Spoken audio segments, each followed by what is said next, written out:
संत रामपाल जी महाराज एक ऐसे महान संत जिन्होंने अपनी सतभक्ति, तत्व ज्ञान, करुणा और सेवा के बल पर समाज में नई मिसाल कायम की है। संत रामपाल जी महाराज की अगुवाई में उनके सभी सतलोक आश्रमों से समाज कल्याण के अद्भुत कार्यों ने समाज को सुनहरे भविष्य की एक नई उम्मीद दिखाई है। संत रामपाल जी महाराज से नाम दीक्षा लेने के बाद लाखों लोगों की लाइलाज बीमारियां जैसे कैंसर, एड्स आदि ठीक हुई। संत जी के ज्ञान से प्रेरित होकर उनके अनुयायियों ने लाखों यूनिट रक्तदान किया। संत जी ने लाखों बहन बेटियों का दहेज मुक्त विवाह करवाया।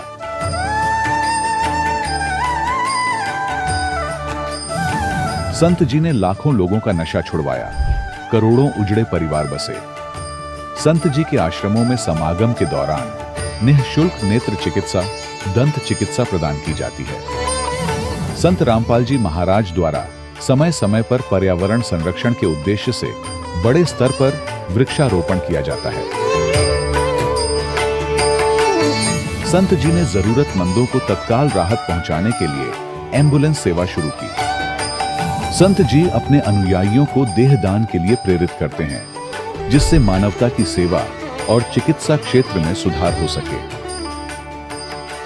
संत रामपाल जी महाराज के सभी आश्रमों में हर रोज निःशुल्क भंडारा आयोजित किया जाता है, जहां हर वर्ग, हर जाति और हर धर्म के लोग एक साथ बैठकर भोजन करते हैं।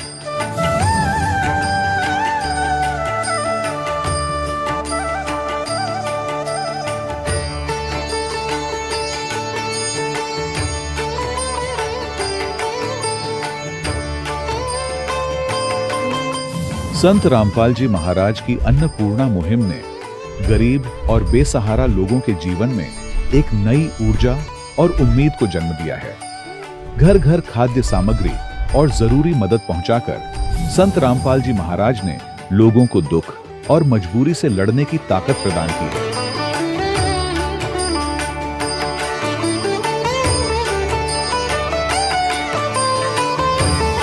संत रामपाल जी महाराज द्वारा गरीब लोगों के लिए घर बनवाने का अद्भुत कार्य एक ऐसी मिसाल कायम कर रहा है जो सदियों सदियों संत जी की उदारता और दया भावना के तौर पर जाना जाएगा।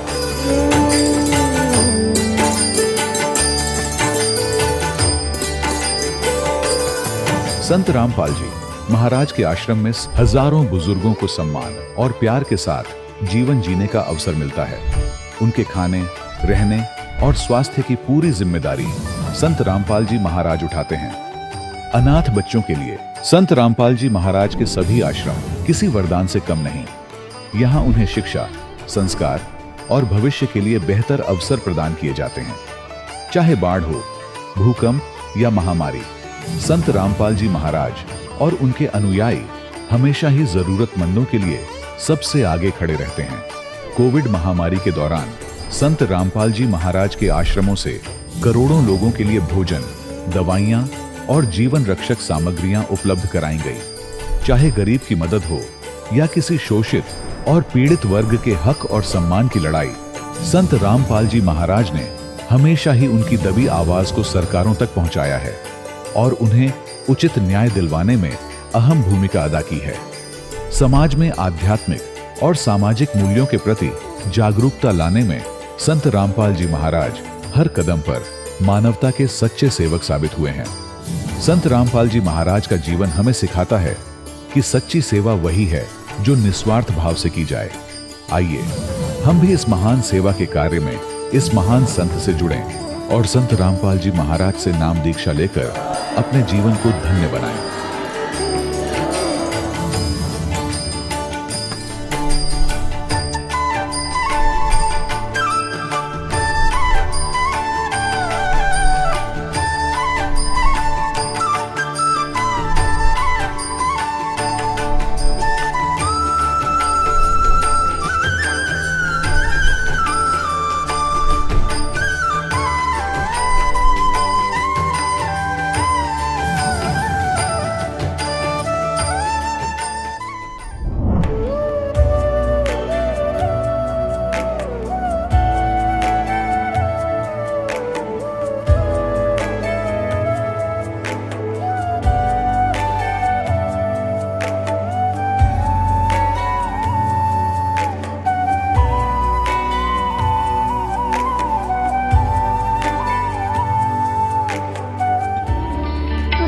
परमात्मा को पाने तथा उसका वास्तविक लाभ प्राप्त करने के लिए पवित्र बाइबल में प्रमाण है कि प्रभु ने मनुष्य को अपना ही स्वरूप बनाया।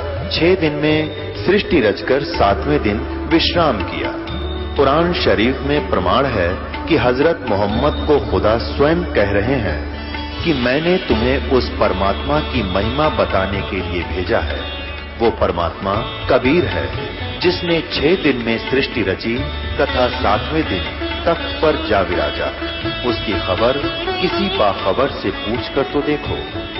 कृपया अवश्य सुनिए जगत गुरु तत्वदर्शी संत रामपाल जी महाराज के अमृत वचन। सत साहिब दर्शकों, मनुष्य अपने जीवन में सुख और शांति की खोज में सभी प्रकार की भक्ति साधनाएं करता है, लेकिन जब उसे कहीं से भी कोई लाभ नहीं मिलता तो उसका विश्वास टूटना स्वाभाविक हो जाता है।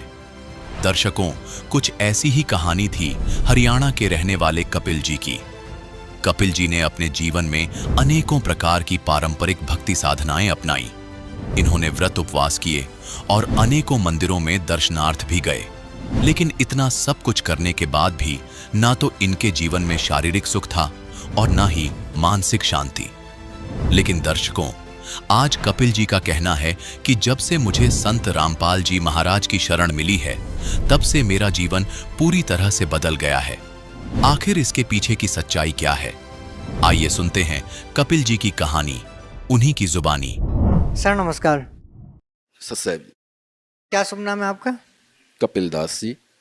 कपिल दास जी कहाँ से आए हैं आप? संतोष नगर फरीदाबाद हरियाणा से आए हैं सर। सर, संत रामपाल जी महाराज की शरण में आने से पहले आप क्या भक्ति साधनाएं करते थे? इससे पहले सर परंपरागत साधनाएं जो समाज के अंदर होती थीं उन्हीं के अनुसार ये दास साधना किया करता था। फिर हमारे पिताजी हैं संत शरण में थे। 11 साल की अवस्था में दास अपने पिताजी के साथ संत शरण में जाकर के उनसे नाम उपदेश भी लिया और वो साधना किया करते थे हम। फिर इसके बाद दिल्ली में आए हम। यहाँ आने के बाद संत राजेंद्र सिंह जी महाराज जी हैं, श्रावण कृपाल रूहानी मिशन, वहाँ से इस दास ने उपदेश लिया और लगभग 2.5 साल तक ये साधना किया हमने। सर, पहले जो आपने भक्ति साधनाएं की उनको करने से आपको क्या लाभ मिले?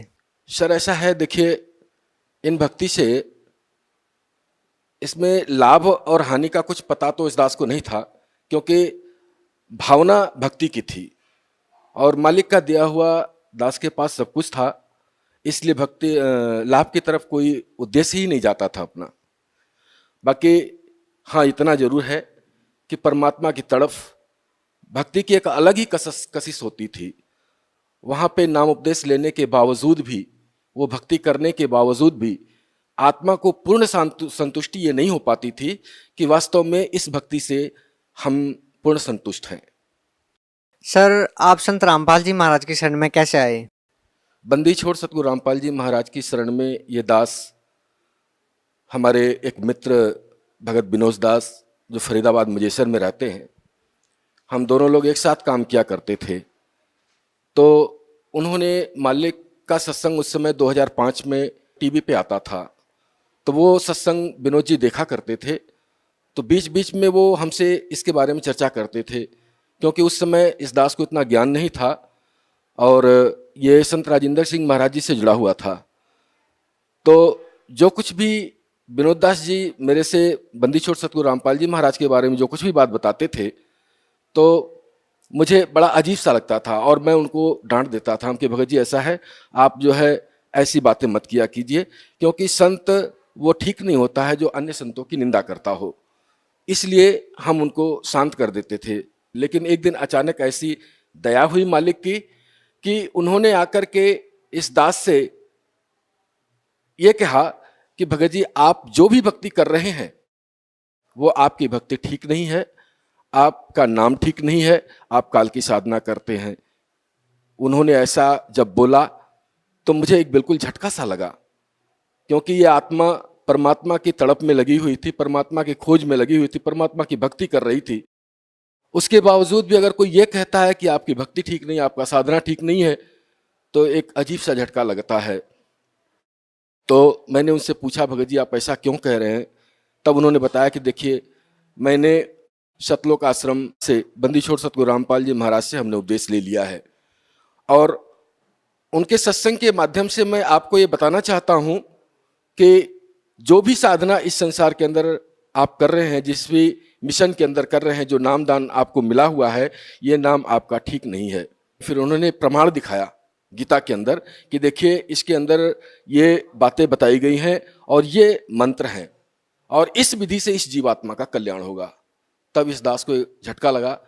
फिर इस दास ने बोला, भगत जी इसका मतलब यह है कि हमने जो अभी तक साधना की थी ये तो हमारा सब विफल हो गया। क्या बिल्कुल सही बात है। अगर आपको अपना कल्याण चाहिए तो आप बंदी छोड़ सतगुरु रामपाल जी महाराज की शरण में आइए।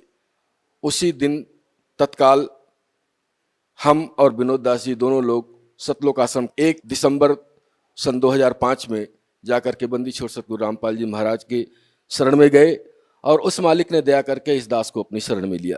सर, संत रामपाल जी महाराज की शरण में आने के बाद आपको क्या क्या लाभ मिले? बंदी छोड़ सतगुरु रामपाल जी महाराज जी की शरण में आने के बाद सर लाभ के बारे में अगर जहाँ तक कहा जाए तो हमारी भगतमती को एक लाइलाज बीमारी थी जिसके कारण हम बहुत ज़्यादा परेशान थे। उनको एलर्जी थी। अगर उनको कोई किसी प्रकार की दवा दे देते थे तो उनकी स्थिति बहुत गंभीर हो जाती थी, सुधरने के बजाय और गंभीर हो जाती थी। तो इस दास ने ले जाके मालिक के शरण में उनको नाम उपदेश दिलाया और नाम उपदेश लेने के बाद जब भक्ति उन्होंने करना शुरू किया तो उसके प्रभाव से उनका वो लाइलाज बीमारी बिल्कुल ठीक हो गया।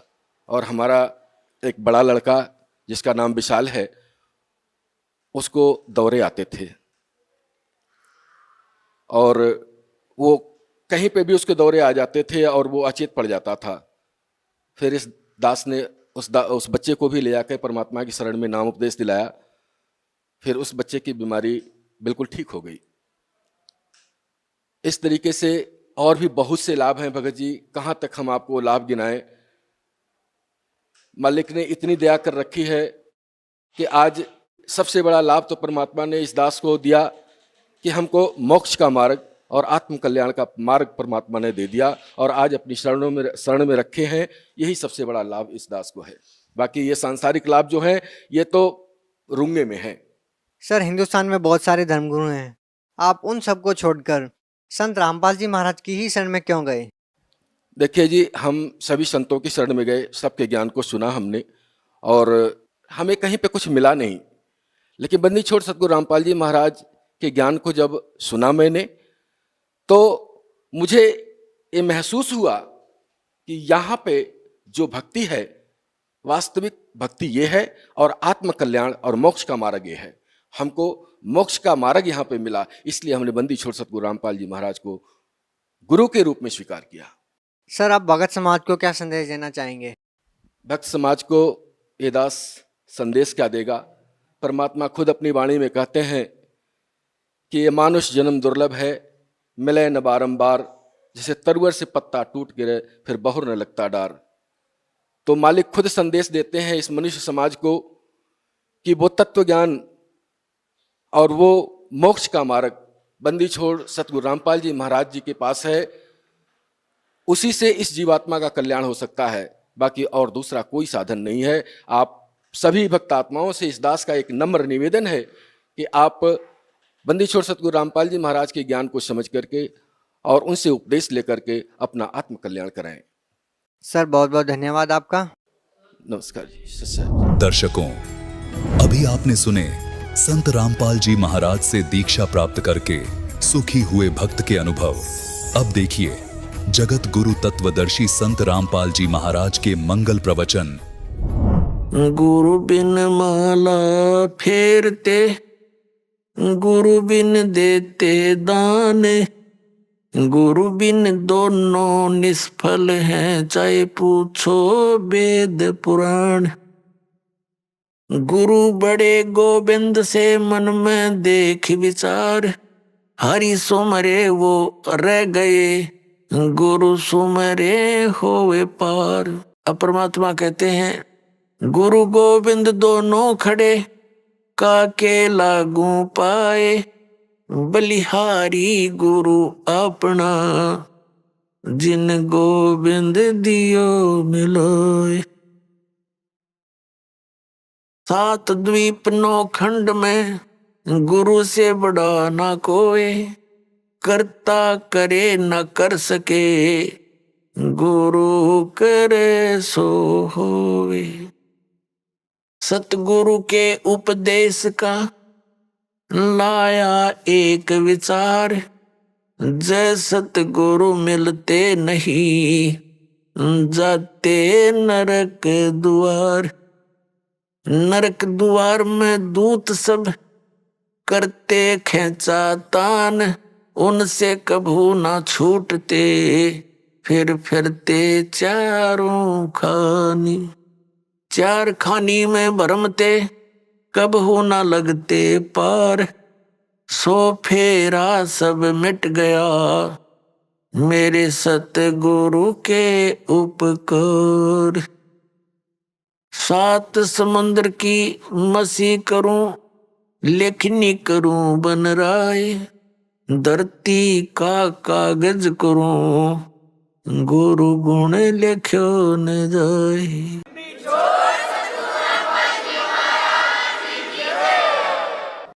गुरु गोविंद कर जानियो, रहियो शब्द समाए, मिले जब दंडवत बंदगी, नहीं पल पल ध्यान लगावे।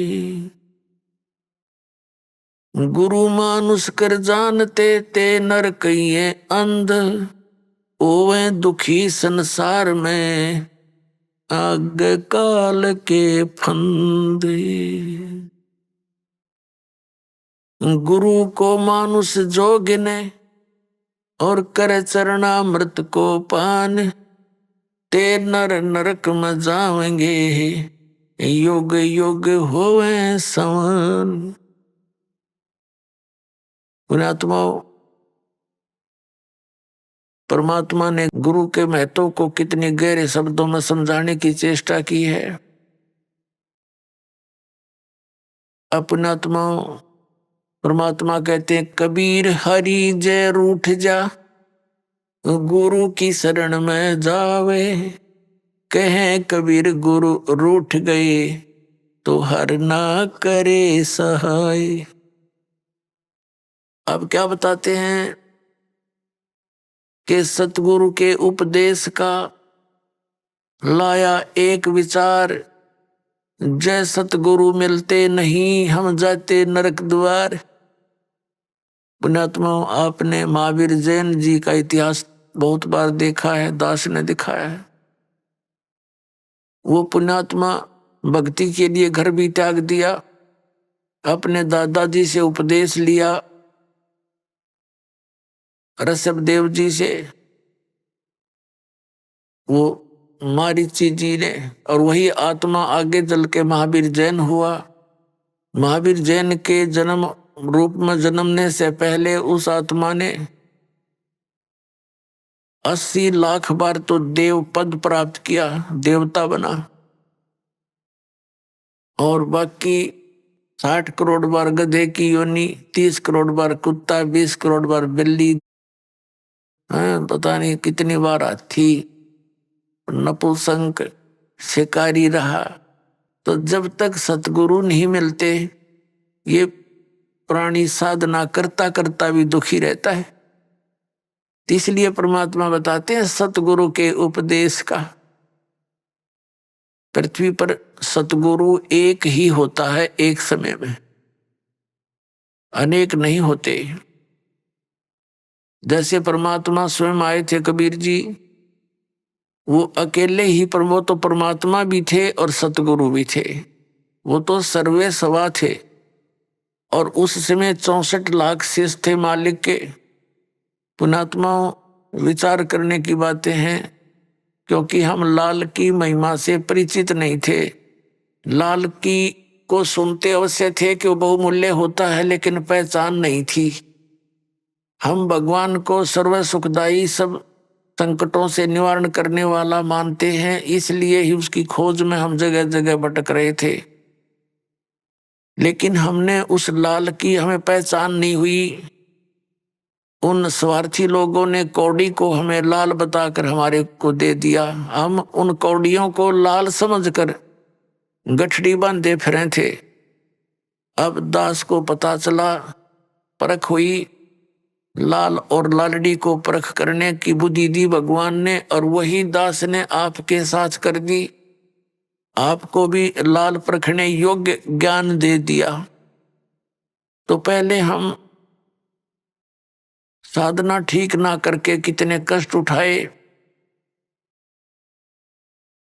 उस परमात्मा ने आकर ही हमें ये ज्ञान दिया, अपनी पहचान आप ही बताई। तो क्या बताते हैं कि भक्ति करते करते भी उस महापुरुष की कितनी दुर्गति हुई, क्योंकि उनको सतगुरु नहीं मिला। 600 वर्ष पहले परमात्मा स्वयं आए थे, 64 लाख शिष्य हुए उनके, और अकेले सतगुरु थे, अकेले ही नाम देते थे।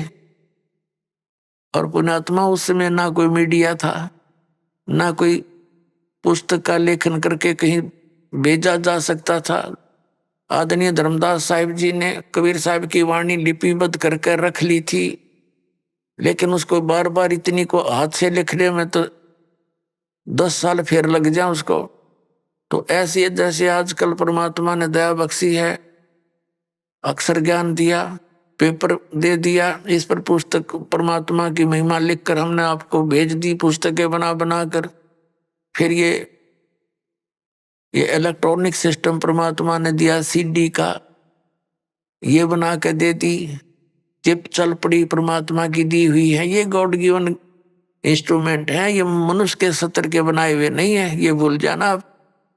ये मनुष्य 4 युगों में यही था, एक रेडू के अंदर, और 6 खच्चर जोड़ कर रथ बना के घसीटे अंडा करते, अरीवीसी कार बना ली, हवाई जहाज बना दी, और ये इंटरनेट बनवा दिए। ये परमात्मा के दिए हुए हैं, और ये काल ने इनका दुरुपयोग शुरू करवा दिया। इसमें फिल्म देखे, नाचे कूदे, समाज दूना बिगड़ गया। लेकिन अब शुद्ध रहेगा।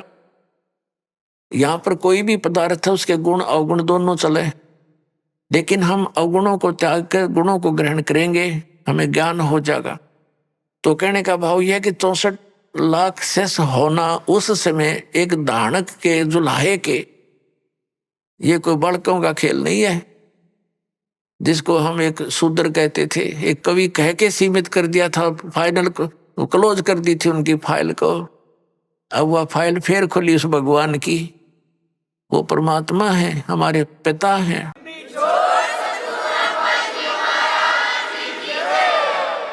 तो सतगुरु एक ही होता है। तो वो परमात्मा स्वयं सतगुरु भी थे और वो परमेश्वर भी हैं। सतगुरु की भूमिका भी उन्होंने की, वो जगत गुरु भी वही हैं। और फिर उनका कृपा पात्र, उन्हीं के ज्ञान से युक्त, उनके आदेश अनुसार फिर सतगुरु वही भेजते हैं। तो उस परमात्मा ने स्वयं कहा कि गरीबदास जी वाले पंथ में, 12वें पंथ में आगे चल के मैं स्वयं आऊंगा और धर्मदास इस सारे अज्ञान को हटाऊंगा। अब परमात्मा ने हो सकता है दास को इस योग्य देखा होगा, तो अपने कुत्ते को छोड़ दिया भौंकने के लिए, अपने बच्चों को, धनियों को जगाने के लिए। तो ये परमात्मा का किया हुआ काम है, आम जनसाधारण का ना समझना बच्चों, और इसका लाभ उठाओ। आप भी उठाओ, औरों को भी जगाओ जो गहरी नींद में सोए पड़े हैं और काल के दूतां के फंसे पड़े हैं, प्यार के साथ। क्योंकि काल ने कहा था कि ऐसे उल्टे रंग में रंग दूंगा, जब तुम्हारा मोक्ष समय आवेगा कलयुग में, उससे पहले सब नकली पंथ चला दूंगा कबीर नाम से और सतलोक सचखंड के नाम से, और उनमें इतना अज्ञान ठोक दूंगा कि तेरा संदेश वाहक जब आएगा तब तक तो वो वकील बन जाएंगे उस अज्ञान के और कतई नहीं मानेंगे।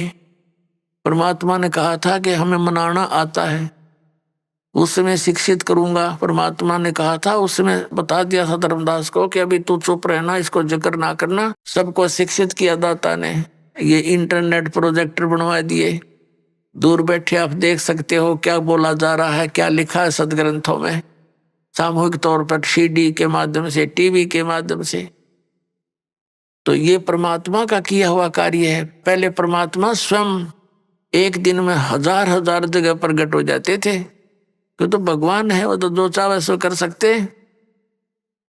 तो इस प्रकार परमात्मा ने हमें जगाया, सत ज्ञान दिया, वही दिया हुआ ज्ञान आज दास आपके समक्ष रख रहा। तो प्रसंग चल रहा है कि सतगुरु के उपदेश का लाया एक विचार, जय सतगुरु मिलते नहीं हम जाते नरक द्वार।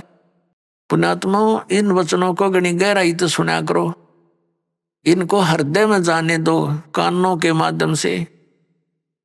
जब तक बच्चा दवाई को अंदर नहीं जाने देगा वो काम के करेगी, होठों पर ही डाल दे, बार थूक देता है, सुनता नहीं है।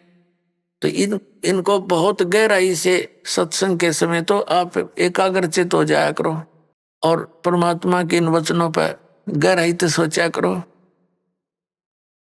अब क्या बताया भगवान ने कि सतगुरु के उपदेश का लाया एक विचार, और जय सतगुरु मिलते नहीं हम जाते नरक द्वार। नरक द्वार में दूत सब फिर करते खेचा तान, उनसे कबू ना छूटते फिर फिरते चारों खान। पुण्यात्माओं, जब ये भक्तिहीन प्राणी यहाँ से जाता है, यम के दूत इसको पकड़ कर ले जाते हैं, धर्मराज के सामने खड़ा कर दिया जाता है, न्यायाधीश के सामने। वहां ये नहीं कह सकता कि मैंने ऐसा नहीं किया, मैंने ऐसा नहीं किया। वहां झूठ नहीं चलेगी, वहां तो आपकी फिल्म स्टार्ट हो जाएगी, सीडी ऑन हो जाएगी आपके समक्ष सामने। क्योंकि जो कर्म हम करते हैं, सोचते भी हैं, उसकी भी एक फोटोकॉपी भगवान के दरबार में जाती है और वहां जाते ही उसको ऑन कर दिया जाता है। अब जैसे आप जी भाई बहनों को कहते हो, रिश्तेदारों को या कोई मित्र अड़ोस पड़ोस में मिल जाते हैं, उनको भी समझाते हो भक्ति कर लो, परमात्मा का नाम ले लो। तो अब तो उनके पास समय नहीं है क्योंकि उनको ज्ञान नहीं है। फिर वो जब वहां दरबार में खड़ा होगा तो ये एक पली लगाता है भगवान के आगे, एक बहाना खोजता है कि परमात्मा मुझे पता नहीं चला, हमने तो इतना ज्ञान हुआ था, अपना काम करो, बच्चों का पालन पोषण करो। तो उसमें परमात्मा वो सीडी चला देगा, कोई भक्त उससे कह रहा होगा कि चलो चलेंगे सत्संग में, और वो बकवाद कर रहा होगा, मना कर रहा होगा, सौ बहाने मिला रहा होगा। फिर परमात्मा कहेगा, देख इस भक्त ने, इस बहन ने, इस बेटी ने तेरे से क्या कहा था, और तू झूठ बोलता है कि मेरे को पता नहीं चला। तब ये क्या कहता है भगवान, गलती होगी क्षमा कर दो। परमात्मा कहता भाई ये गलती का मानने का कोई फायदा को नहीं, अब तो नरक में जाना ही पड़ेगा। और फिर कभी तुझे मानव शरीर मिले तो फिर ट्राई करना। तो पुण्यात्माओं, ये धर्मराज के दरबार में जब प्राणी जाता है उसके बाद इसको नरक में डाला जाता है, और वहां तो लाखों की संख्या में, हजारों की संख्या में पशुओं की तरह चारों तरफ से यम के दूत, न समझ लो हाथों में भाले, क्योंकि वो शरीर ऐसा है उसमें पीड़ा घनी होती है और उसमें मरता नहीं प्राणी, पीड़ा ज्यादा होती है।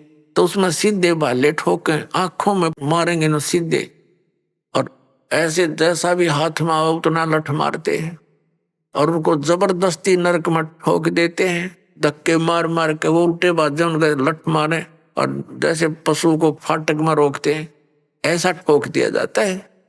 तो यहाँ क्या बताते पुण्यात्मा, हम भक्ति से घने दूर हो गए, अध्यात्म ज्ञान आसपास भी नहीं रहा, हमें डर नहीं रहा इन बातों का। इन बातों को हम ऊट पटांग सी मानते हैं, इन अज्ञानियों के ज्ञानों के को सुन सुन कर अज्ञान को, कि नरक कहीं नहीं है, यही स्वर्ग है, यही नरक है। अरे इतने बड़े बड़े ग्रंथ लिखे हैं, महापुरुषों ने आंखों देख कर बताए हैं, उनको हम अपनी सोच से झूठा कैसे कर देंगे? करेंगे तो करे रहेंगे, लेकिन सच्चाई हमारे कहने से मिट नहीं सकती। तो परमात्मा बताते हैं कि नरक द्वार में जब नरक में ठोके जाओगे, दूत सब और करते खेचा तान, दे डंडा दे लठे और अंदर ठोक देते हैं। नरक द्वार में दूत सब करते खेचा तान और उनसे कभी ना छूटता, फिर फिरता चारों खान। वहां नरक में दुख उठा करके फिर इन चार खानियों में 84 लाख प्रकार के इन पशु पक्षियों और सब जीवों की, जो ये प्राणियों के जो शरीरों में कष्ट उठाना पड़ता है। अब परमात्मा बताते हैं, नरक द्वार में दूत सब करते खेचा तान, उनसे कबू ना छूटता फिर फिरता चारों खान। चार खानी में भरमता और कबू ना लगता पार, 100 फेरा सब मिट गया मेरे सतगुरु के उपकार। ओए होए। अब सतगुरु के उपकार, गरीबदास जी ने कहा कि दा सतगुरु की मैं बलिहारी, जो जमन मरण मिटाही, जो जन्म और मृत्यु के इस दीर्घ रोग का नाश कर दे। कहते मैं उस सतगुरु पर बलिहारी हूं। तो जन्म मरण का रोग का नाश कबीर परमेश्वर ही कर सकता है।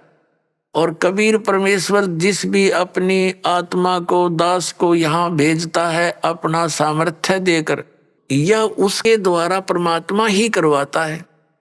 अन्य ना तो किसी भगवान की भक्ति से ये जन्म मरण का रोग नाश हो सकता। यदि हम श्री राम, श्री कृष्ण अर्थात विष्णु जी, इनकी पूजा करके चाहें कि हमारा जन्म मरण का रोग कटे, ये नाशवान इनकी जन्म मृत्यु स्वयं होती है। ऐसे ही शंकर जी की जन्म मृत्यु होती है, ब्रह्मा जी की जन्म मृत्यु होती है। इनका पिता है सरपुरुष, जिसको काल रूपी ब्रह्म भी कहते हैं।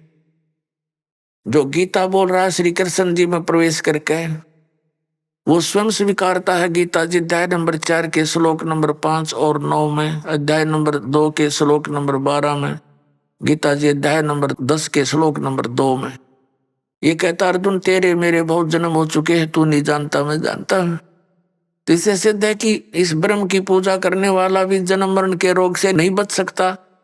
और ब्रह्म की साधना ब्रह्म पुजारी गुरु से ही लेनी पड़ती है। उस गुरु की शरण में जाने से भी जन्म मृत्यु का रोग नहीं कट सकता। और जब तक जन्म मृत्यु का रोग नहीं कटेगा, हम शांति नहीं हो सकती। अर्जुन ने 8वें अध्याय के प्रथम मंत्र में पूछा कि हे भगवान, आपने जो 7वें अध्याय के गीता जी के 29वें श्लोक में जिस तत्ब्रह्म के विषय में कहा है कि उसको जान करके प्राणी फिर केवल यहाँ से जन्म मृत्यु के रोग से छूटने का ही प्रयत्न करता है। जरा माने वृद्धावस्था के कष्ट और मरण माने मृत्यु से ही बचने का, छुटकारे की कोशिश करता है। वही संसार की किसी वस्तु में इच्छा नहीं रखता। तो 8वें अध्याय के प्रथम श्लोक में पूछा कि किम तत्परम, गीता ज्ञानदाता ने 8वें अध्याय के 3रे श्लोक में कहा वो परम अक्षर ब्रह्म है। फिर 8वें अध्याय के 5 और 7 श्लोक में तो अपने बारे में कह रहा है गीता ज्ञानदाता कि अर्जुन तू मुझ में मनवाला हो, मेरे पर आश्रित हो जा, मेरी भक्ति कर और युद्ध भी कर तो मुझे ही प्राप्त होगा। तो इसने अपनी भक्ति करने को कहा है, लेकिन मुझे प्राप्त होगा। शांति नहीं हो सकती, युद्ध तो करना पड़ेगा। 8वें अध्याय के 8, 9, 10 में कहा है कि उस परम अक्षर ब्रह्म की साधना करने वाला प्राणी उसके पास चला जाता है। 15वें अध्याय के 1 से लेकर 4 में कहा कि तत्वदर्शी संत की पहचान बताई है। और उसके पश्चात वो तत्वदर्शी संत मिल जावे, सतगुरु मिल जावे, उसके पश्चात परमेश्वर के उस परम पद की खोज करनी चाहिए, जहां जाने के बाद साधक फिर लौटकर कभी संसार में नहीं आते। 18वें अध्याय के 62 और 66वें श्लोक में कहा कि अर्जुन तू सर्वभाव से उस परमेश्वर की शरण में जा, उस परम अक्षर ब्रह्म की शरण में जा, उसकी कृपा से ही तो परम शांति को और सनातन परम धाम को प्राप्त हो। और ऐसे ही 18वें अध्याय के 66वें श्लोक में कहा कि सर्वधर्मान प्रीतज माम, मेरे सतर की जो साधना है। जैसे 8वें अध्याय के 13वें श्लोक में गीता ज्ञानदाता कहता है कि ओम इति एकाक्षरम ब्रह्म व्यवहारण माम अनुस्मरण ये प्रयाति तदन देहम सयाति परमाम गतिम। मुझ ब्रह्म का एक ओम मंत्र है और ओम से होने वाली जो परम गति है उसको वही प्राप्त कर सकता जो अंतिम श्वास तक ओम का ही जाप करता हुआ शरीर त्याग कर जाता है। तो उससे कौन सी गति होती है? ब्रह्मलोक प्राप्ति होती है, क्योंकि ब्रह्म का मंत्र ओम है। 8वें अध्याय के 16वें श्लोक में गीता जी में कहा कि अर्जुन ये ब्रह्मलोक पर्यंत सब पुनरावर्ती में है, वहां गए हुए प्राणी भी फिर जन्म मरण के चक्कर में रहते हैं। और उस परम अक्षर ब्रह्म की भक्ति के लिए 17वें अध्याय के 23वें श्लोक में गीता जी में कहा कि ओम तत्सत इति निर्देश ब्रह्मण त्रिवेद समृत है ब्राह्मणा तेन वेदा च यगा विहिता पुरा। सच्चिदानंद घन ब्रह्म के पाने की 3 मंत्र का निर्देश है ओम तत्सत। ओम ये ब्रह्म का है तत् ये अक्षर पुरुष का है। गीता जी अध्याय नंबर 15 के श्लोक नंबर 16 और 17 में 3 पुरुष हैं, एक सर पुरुष, एक अक्षर पुरुष, एक परम अक्षर पुरुष। जो परम अक्षर पुरुष है वो सबसे श्रेष्ठ है और वही वास्तव में अविनाशी है। अन्य सर पुरुष और अक्षर पुरुष को नाशवान कहा है और उसके उनके लोकों में जितने प्राणी हैं वो भी नाशवान है। तो उनकी भक्ति से तो मोक्ष हो ही नहीं सकता। अब श्रीमद् भगवत गीता अध्याय नंबर 17 के श्लोक नंबर 23 में ओम तो ब्रह्म का जाप सर पुरुष का और तत् ये सांकेतिक है, ये अक्षर पुरुष का, और जो सत शब्द है वो भी सांकेतिक है। इसको सार नाम भी कहते हैं, इसको आदि नाम भी कहते हैं। वो है परम अक्षर ब्रह्म का। तो इन तीनों मंत्रों की मजदूरी से, इन तीनों मंत्रों की साधना से हम भगवान प्राप्त कर सकते हैं, उस मोक्ष सफल प्राप्त कर सकते हैं, वो सुख प्राप्त कर सकते हैं जिसके विषय में वर्णन किया गया है। अब जैसे हम हैंडपंप लगाते हैं तो हैंडपंप में हम बोकी मारते हैं, तो ये बोकी और हैंडपंप ये हमारा उपास्य नहीं है, लेकिन इस तरीके के बिना वो उपास्य वस्तु नहीं मिल सकती, वांछित वस्तु नहीं मिल सकती, जल नहीं मिल सकता।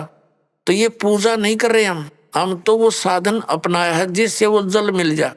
तो ये जो मंत्र हैं ओमकार, ये दूसरे 2 सांकेतिक हैं, ये कोई हम पूजा नहीं कर रहे, हम उस अपनी वांछित वस्तु को पाने के लिए साधन अपनाए हैं, ये साधनाएं हैं। तो ये साधना है उस परम अक्षर ब्रह्म के पाने की। जैसे सतनाम का 2 अक्षर का मंत्र है, एक ओम एक तत्। जैसे आदरणीय नानक साहिब जी की जन्म साखी के अंदर समुद्र की साखी में ये प्रमाण है उन 2 अक्षर के मंत्र का। तो इन दोनों मंत्रों का जाप किया जाता श्वास उश्वास से। जैसे हमने जल निकालना है जल, तो उसके लिए हैंडपंप लगाएंगे, तो पहले बोकी मारेंगे, मिट्टी बाहर फेंकेंगे, बोकी मारेंगे, फिर बाहर निकालेंगे और पाइप नीचे छोड़ देंगे। यूं काम है समझो सतनाम का। 2 अक्षर की बोकी चलेगी श्वास उश्वास से। अब ये बोकी ने अपना काम कर दिया, जल तक पहुंचा दिया, लेकिन बाहर जल नहीं प्राप्त हुआ। उसके लिए एक और आइटम लगाना पड़ा है, हैंडपंप, ऊपर मशीन बोलते हैं उसको, और फिर उसकी पूजा करनी है, उसको भी ऐसे हिलाना है, प्रैक्टिस करनी है, जब वो जल निकलता है। तो ऐसे ही केवल सतनाम प्राप्ति से भी मोक्ष नहीं, सार नाम नहीं मिलाता है, वो जल मिला नहीं। सार नाम समझो हैंडपंप का ऊपर का वो मशीन है।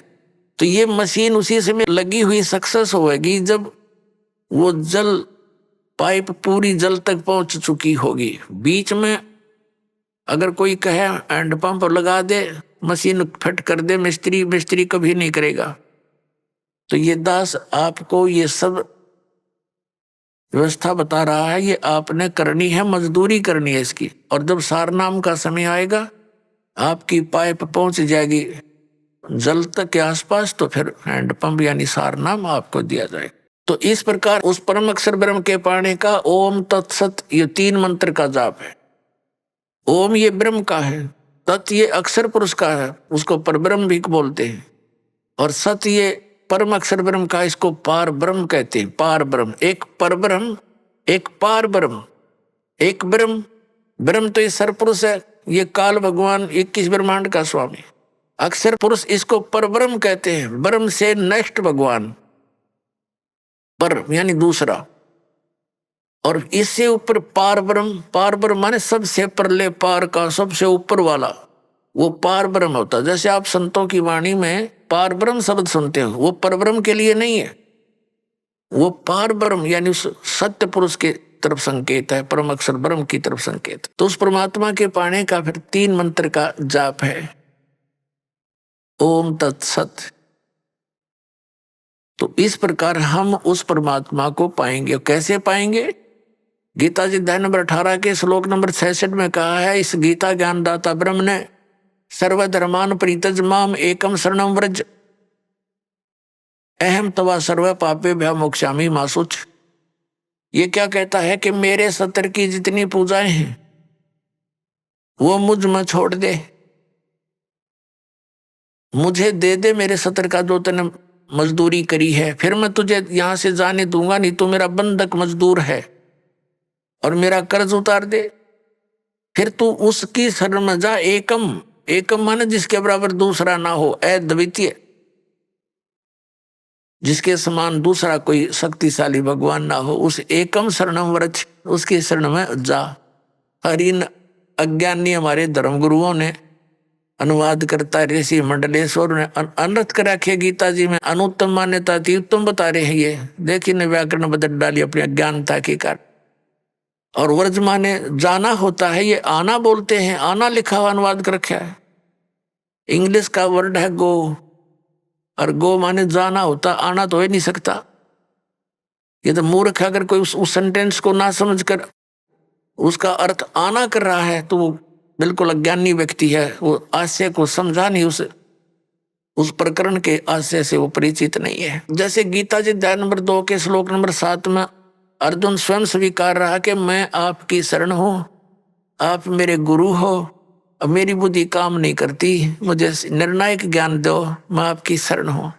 अब यहाँ फिर नो कहो है कि मेरी शरण में आ जाओ, उसकी शरण तो पहले कह रहा है मैं तो तेरी शरण खड़ा हूं, और सब धर्मों के कर्मों को मुझ में छोड़कर मेरी ये शरण में आ जा। अकल देखो इनकी, इन्हें बहुत सी जगह ऐसे अनर्थ कर रखे जहाँ ये समझ नहीं सके।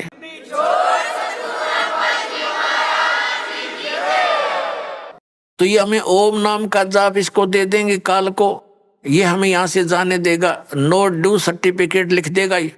लेकिन ये तब लिखेगा जब गुरु साथ होगा, नहीं तो आपको बहका करके यहीं अपने नकली सतलोक, नकली अलखलोक, अगमलोक, इसने ब्रह्मलोक में बना रखे हैं धोखा देने के लिए, वहां पटक देगा ठाक है, और वहां जीवन बर्बाद कराओगे। कितने युगों के बाद फिर जमीन पर पटकेगा, सारा काम रह गया बना बनाया। तो सतगुरु की आवश्यकता आपके साथ रहेगी अंतिम सांस तक। तो जैसे अब प्रसंग चला है कि हम ओम नाम का जाप इसको दे देंगे, और फिर हमने 7 संग ब्रह्मंडों को पार करके जाना है इस अक्षर पुरुष के परब्रह्म के 7 संग ब्रह्मंडों को, उसके लोक से जाने का किराया देना है इसका। वो तत्व मंत्र जो आपको देते हैं वो उसके किराया देना है, उस वहां से फिर वो जाने के लिए हमें ये समझ लो टोल टैक्स समझ लो ये उसका अक्षर पुरुष के लोकों से पार होने का। और तीसरा जो मंत्र है वो सतलोक में स्थायी स्थान प्रदान कराएगा, जो आदि नाम है, सार नाम है। तो पुण्यात्मा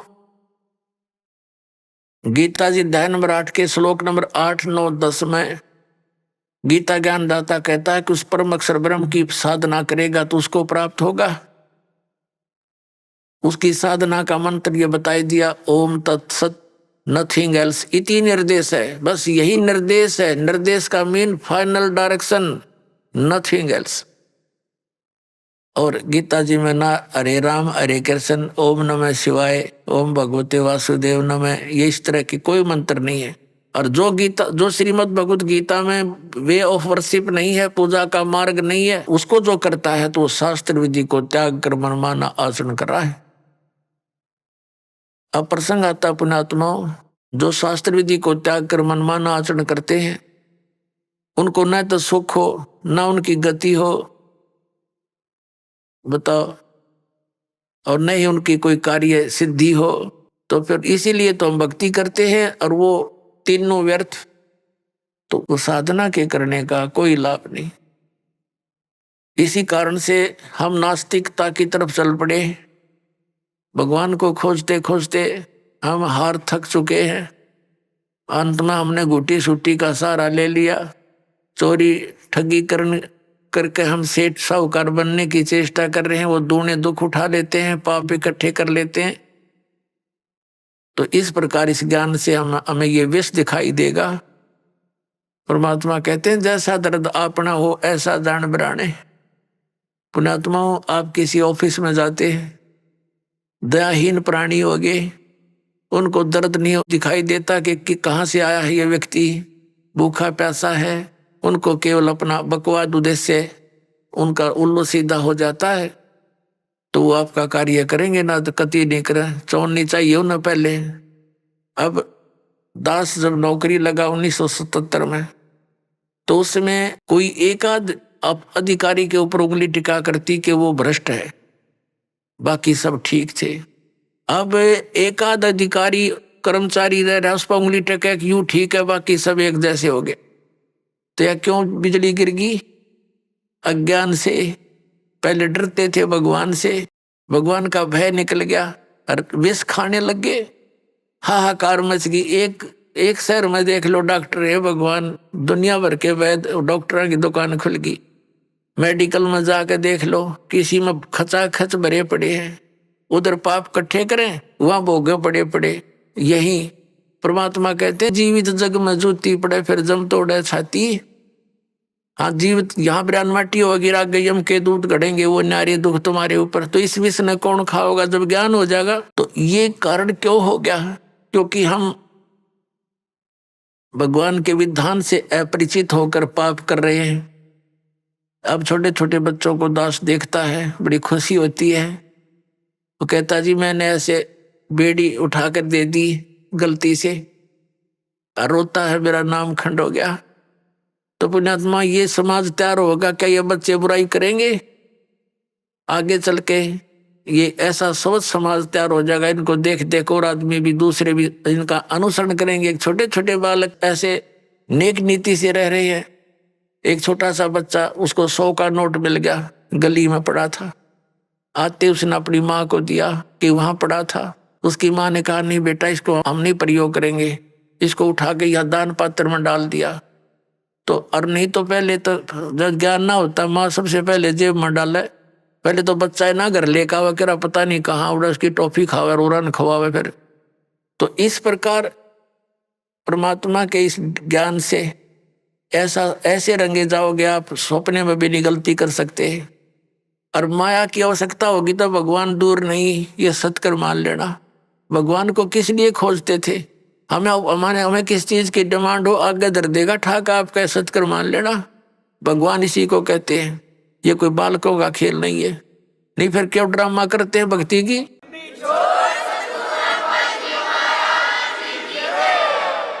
ये वो समर्थ शक्ति है, एक वचन में सब कुछ कर सकता है आपके लिए, लेकिन उसके कराने योग्य आपने बनना पड़ेगा। कहते हैं सतगुरु के दरबार में कमी काहे की ना, और अंसा मौज नहीं पा रहा तेरी चूक चाकरी में। तो अगर इस सच्चे दरबार में किसी चीज की कमी नहीं है और आपके ऊपर मेहर नहीं हो रही है, तो आपकी कोई चाकरी में, आपकी सेवा और शुश्रूषा में कोई त्रुटि है, उसको ठीक कर, तुरंत बिजली आ जाएगी।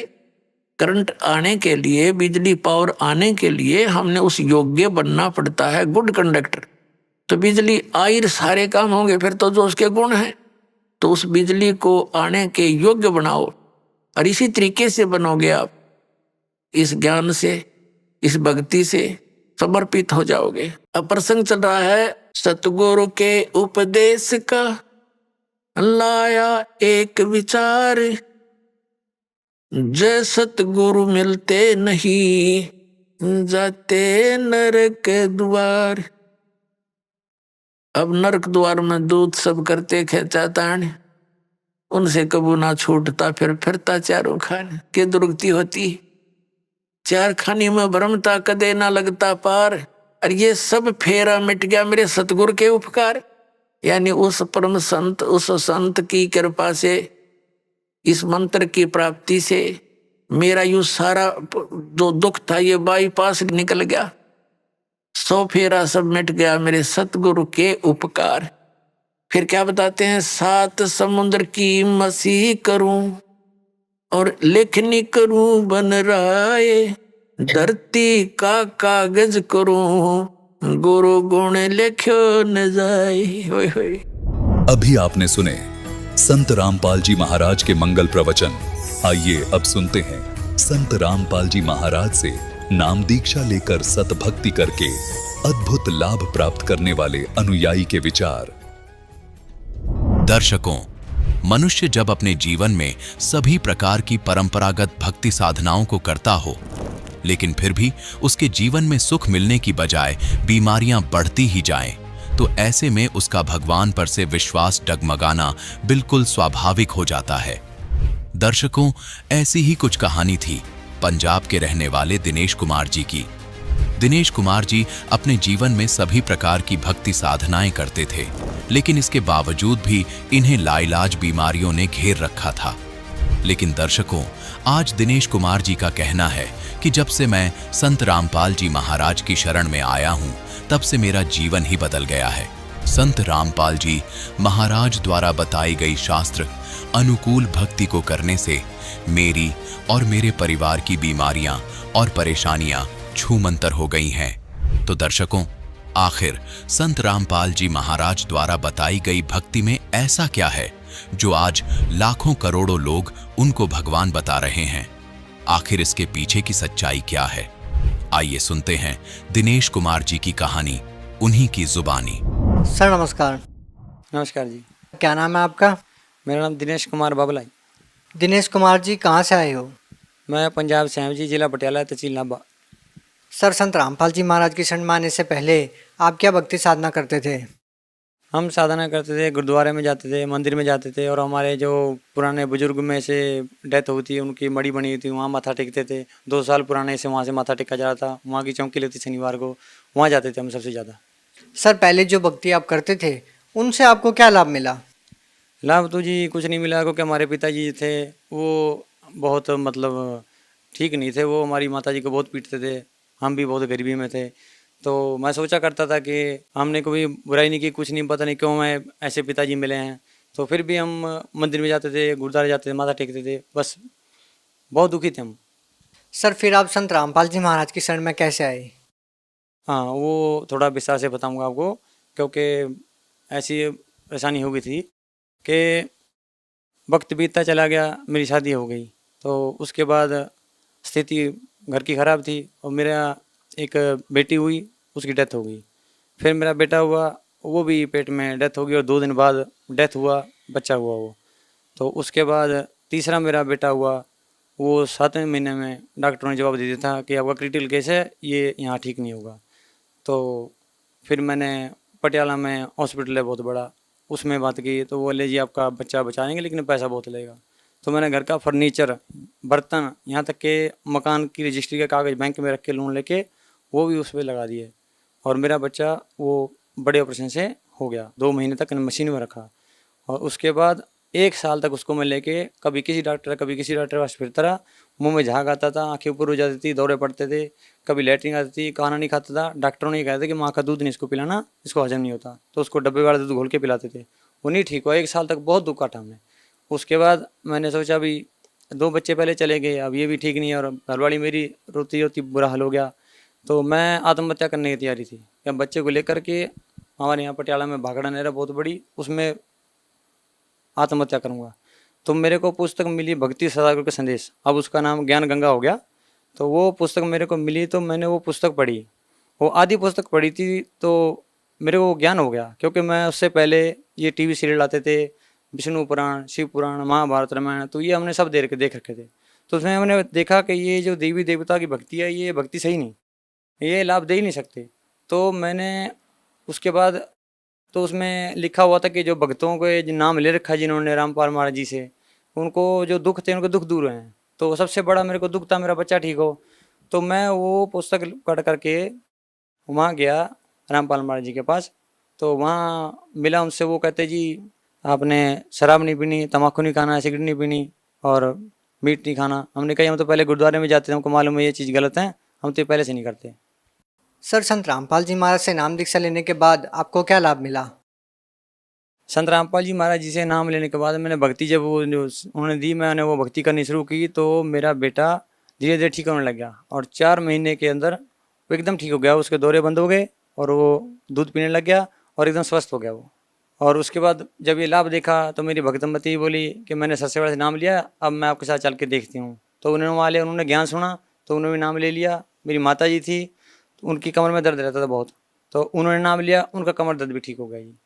सर जैसा कि अभी आपने बताया कि आप संत रामपाल जी महाराज जी की शरण में गए और आपके बच्चे की बीमारी ठीक हो गई, आपके माता जी की बीमारी ठीक हो गई। सर अक्सर हम देखते हैं कि अगर हम अन्य संतों के श्रद्धालुओं से बात करते हैं तो वो भी यही बातें करते हैं कि हमारा कष्ट दुख दूर हो गया।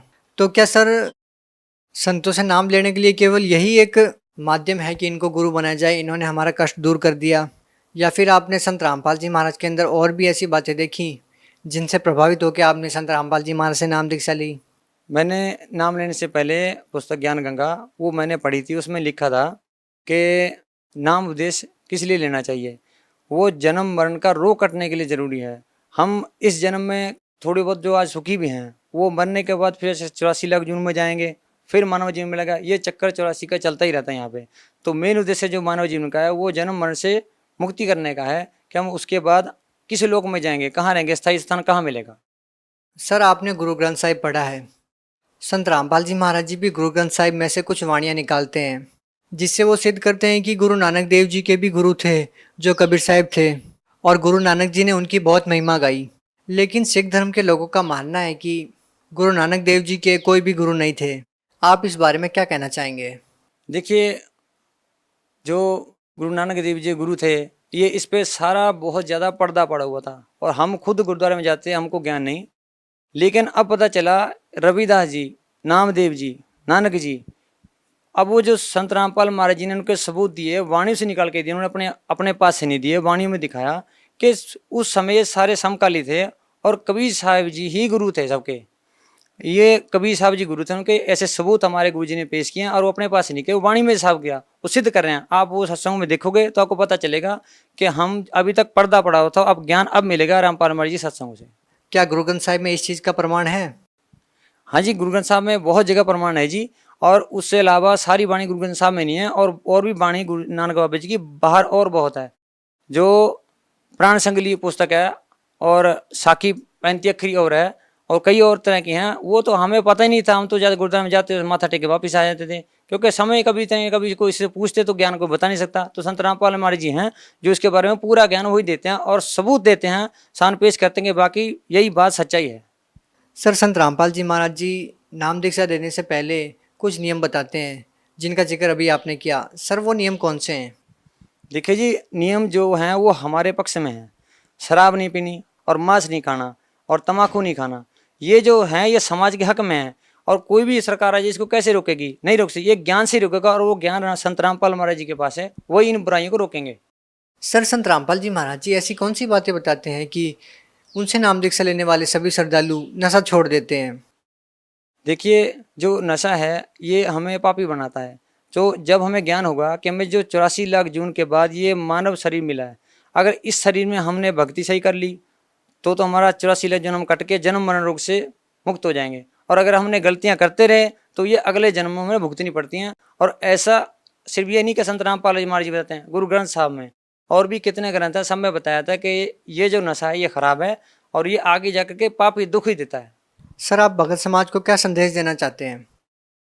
भगत समाज को तो यही संदेश देना चाहूँगा, ये देखो, किसी को बताते हैं, किसी को पूछते हैं कि भाई आप भक्ति कर रहे हो, हमारी तो सुनते नहीं, हमको कहते हैं भाई तुम तो पागल हो गए। हम ठीक है भी, अगर हम सच्चाई को पागल कहते तो यही सही। लेकिन हम पहले गुरुद्वारा जाते थे तो परमात्मा कैसा है, हमारा एक ही सवाल है, परमात्मा कैसा है? किसी ने देखा है?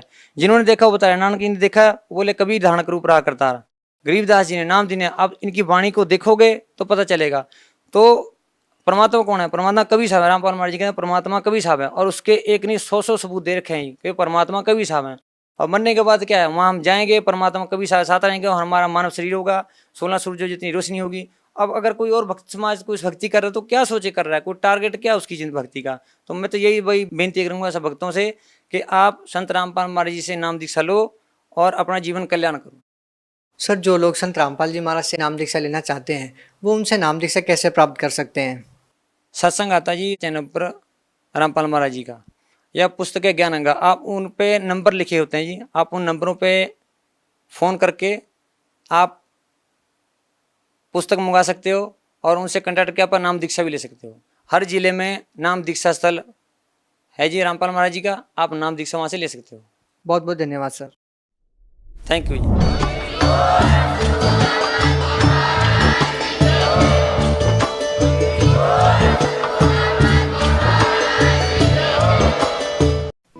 आप सुन रहे थे जगत गुरु तत्वदर्शी संत रामपाल जी महाराज के मंगल प्रवचन। अधिक जानकारी के लिए संपर्क करें।